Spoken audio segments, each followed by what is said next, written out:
नमस्कार। शब्दकोश के एक और चिंतन कार्यक्रम में आपका स्वागत है। मैं मोहनलाल मोदी एक बार फिर उपस्थित हूं आपके सामने एक नए विचार को लेकर। आज हम बात करेंगे उस हिंसा को लेकर जो हमारे जीवन में तेज़ी से जगह बना दी जा रही है और हमें इस बात का एहसास तक नहीं है कि अब ये हिंसा हमारे व्यवहार में शामिल हो रही है। हमारे इर्द गिर्द हम देखें तो अब घटनाक्रम ऐसे घट रहे हैं जिससे ये प्रतीत होता है और चिंता होती है कि हमारे व्यवहार में इतना तेज़ी से परिवर्तन आ रहा है जिसकी हमने कभी कल्पना नहीं की थी। उदाहरण के लिए, अब जो क्राइम हो रहा है, अब जो अपराध हो रहा है, वो ऐसा नहीं जैसे कोई पेशेवर डाकू डकैती डालता है, पेशेवर चोर चोरी करता है, पेशेवर हत्यारा हत्याएं कर देता है। ऐसा नहीं है। अब ऐसा हो रहा है कुछ कि एक बहुत सीधा साधा व्यक्ति, एक वकील, एक इंजीनियर, एक छात्र, एक दुकानदार जो हमारे साथ उठ बैठ रहा है, जिसका आचरण बहुत साफ सुथरा है, जिसका जीवन पारदर्शी है और सब कुछ सामान होने के बावजूद अचानक एक दिन खबर आती है अखबार में या इलेक्ट्रिक माध्यम में कि अमुक व्यक्ति ने अमुक व्यक्ति की हत्या कर दी। इससे भी ज़्यादा जो बीभत्स और कहना चाहिए एक अमानुषिक पक्ष सामने आ रहा है वो ये है कि अब केवल हत्याएं नहीं की जाती बल्कि मृत हो चुके व्यक्तियों के शवों के साथ दरिंदगी की जाती है।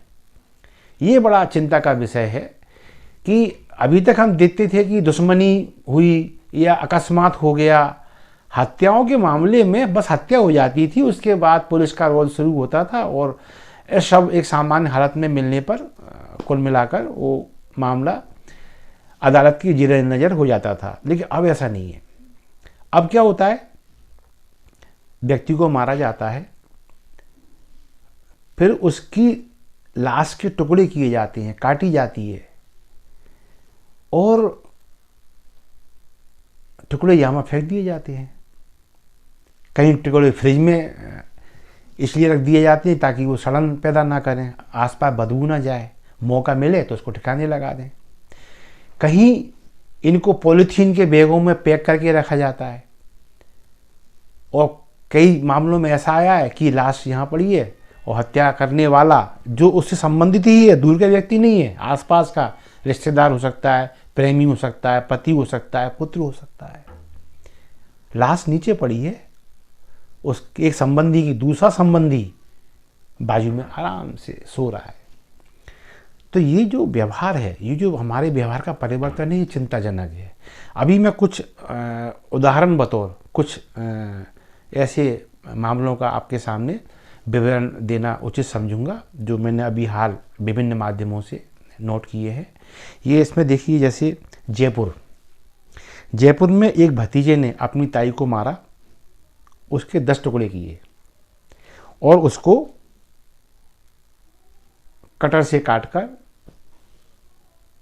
टुकड़ों को यहाँ वहाँ बिखरा दिया। झारखंड के साहिबगंज में लिव इन में रह रहे एक प्रेमी ने प्रेमिका को मार डाला और उसके 50 टुकड़े किए। मतलब यहाँ 10 थे, यहाँ 50। दिल्ली में लिव इन में रह रहे एक प्रेमी ने प्रेमिका के 35 टुकड़े किए। ये श्रद्धा और आफताब वाला मामला है। कर्नाटक के बागलकोट में एक बेटे ने बाप को मारा और उसके शव को 30 टुकड़ों में विभाजित कर दिया। उत्तर प्रदेश के मोदी नगर में एक मकान मालिक ने पैसों की लालच में अपने किराएदार छात्र को मार दिया और उसको आरी से काट काट कर टुकड़ों में परिवर्तित कर दिया। फिर आता है मामला दिल्ली के पांडव नगर का। यहाँ बेटे ने बाप को मारा और बताया जाता है कि इस मामले में बेटे का साथ मां ने दिया और उसने पिता को मारकर लाश के टुकड़े कर दिए। अब इनमें जो मामले हैं वो इसलिए चिंताजनक है, जैसे कि मैंने पहले कहा कि इतना सब करने के बाद, एक तो हत्या की, हत्या के बाद कहते हैं ना आदमी के अंदर का गुबार निकल जाता है ना, या तो पश्चाताप में डूब जाता है या फिर वो डिप्रेशन में चला जाता है। लेकिन ये नहीं देखा था कि वो अब पूरे शातिरता के साथ उस लाश को ठिकाने लगाने के तरीके ईजाद करता है, उन पर अमल करता है और निश्चिंत जीवन जीता है। उदाहरण के लिए श्रद्धा आफ्ताब का मामला लें, उसने मतलब कब हत्या हुई, कब खुलासा हुआ, तब इस बीच वो व्यक्ति जिसे आफ्ताब कहते हैं, वो मित्रों के बीच अपने और मिलने वालों के बिल्कुल सामान्य जीवन जीता रहा। पड़ोस में भनक तक नहीं मिली कि इसके घर के फ्रिज में एक लाश रखी हुई है टुकड़ों में कटी हुई, और जो रोज थैले में ले जाके लाश के टुकड़ों को फेंकता रहता है। इसी प्रकार के अन्य जैसे मामले हैं, उनमें भी यही है कि जो हत्यारे थे वो सामान्य जिंदगी जी रहे थे, बेपरवाह जिंदगी, चेहरे पे शिकन तक नहीं थी इन लोगों के पे, और इनको देख के लगता ही नहीं था कि इन्होंने इतना जघन्य कांड कर दिया और ये हमारे साथ उठ बैठ रहे हैं। अब देखिए हैवानियत कि कहीं शव को काटने में बिजली की आरी का इस्तेमाल किया गया ताकि ये काम जल्दी हो जाए, हड्डियां आसानी से कट जाए। कहीं मार्बल कटर, ये पत्थर होता है ना, पत्थर को काटने के लिए जो कटर इस्तेमाल किया जाता है, कई जगहों पे ये इस्तेमाल किया गया लाश काटने के लिए। एक जगह पे उस आरी का इस्तेमाल किया गया है जो ऑपरेशन थिएटर में मरीजों का प्लास्टर काटने के लिए इस्तेमाल की जाती है।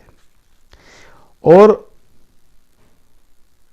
श्रद्धा आफ्ताब मामले में तो जो चॉपर होता है मीट काटने का, उसका इस्तेमाल हुआ था। तो कुल मिला के ये इतनी सुनियोजित हत्याएं और फिर हत्या के बाद सबको ठिकाने लगाए जाने की साजिश है, ये चौंकाती भी हैं और चिंता पैदा करती हैं। अब देखिए उन टुकड़ों का क्या हुआ। उन सब के टुकड़ों को जैसे कि हमने देखा है जंगलों में फेंक दिया। कुछ लोगों ने इन टुकड़ों को बोरवेल में डाल दिया ताकि कोई सबूत ही ना रहे। भाई बोरवेल में कौन चेक करेगा, लेकिन बोरवेल में वो टुकड़े डाल दिए। कहीं जमीन के भीतर गाड़ दिए गए और कुछ लोगों ने तो मैदानों में फेंक दिए। तो इन चीज़ों को देखकर अब सवाल ये उठता है कि ऐसा क्यों हो रहा है।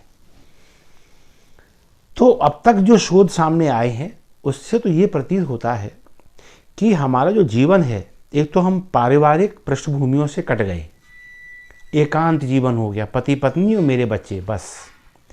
तो हम व्यस्तताओं में पैसे कमाने में लगे रहे, पत्नी गृहस्थी को जमाने में लगी रही, बच्चा टीवी में और मोबाइल में बिजी बना रहा। और कई जगह देखने में ये भी आता है कि माता पिता दोनों ही जब कामकाजी होते हैं तो बच्चे को रोकने टोकने वाला कोई नहीं होता, क्योंकि परिवार अब बड़ा रहा ही नहीं। हम लोगों ने खुद ही बड़े परिवार पसंद करना बंद कर दिए। अब हम एकांकी जीवन के आदी होते चले जा रहे हैं, उसका दुष्परिणाम ये सामने आ रहा है। दूसरा, हमारी शिक्षा पद्धति शिक्षित कर रही है हमें, लेकिन संस्कारित नहीं कर रही है।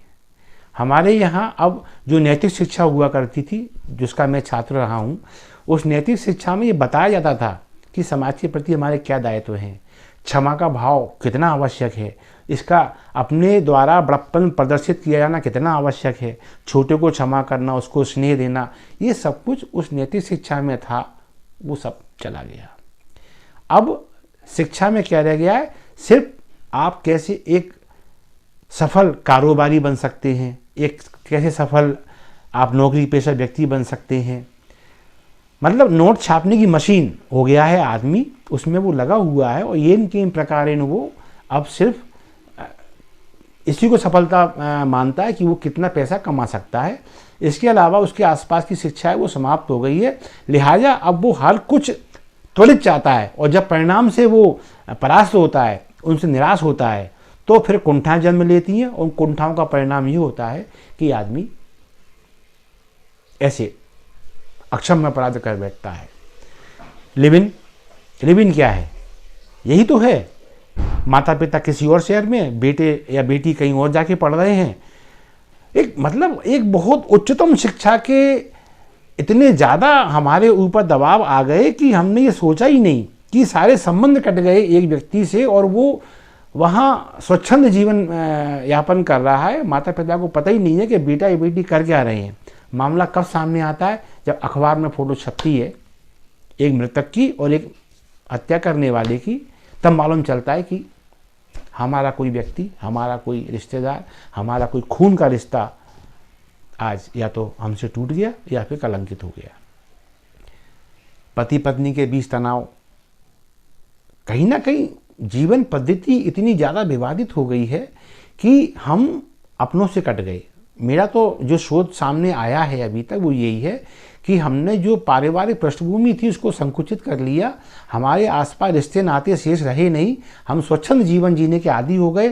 उसी जीवन पद्धति को हमारी संतान ने अपनाया और संतान भी अब वही चाहती है जो हमने किया था। नतीजा ये है कि किसी को कोई देखने वाला नहीं है। दुनिया में भीड़ है, लेकिन भीड़ में हर आदमी अकेला है। यही वास्तविक सत्यता है और यही वजह है कि जब वो कुंठाग्रस्त होता है, जब वो अवसादग्रस्त होता है, जब वो स्थितियों से निराश होता है, तो सांत्वना देने वाला कोई आसपास नजर नहीं आता। नतीजा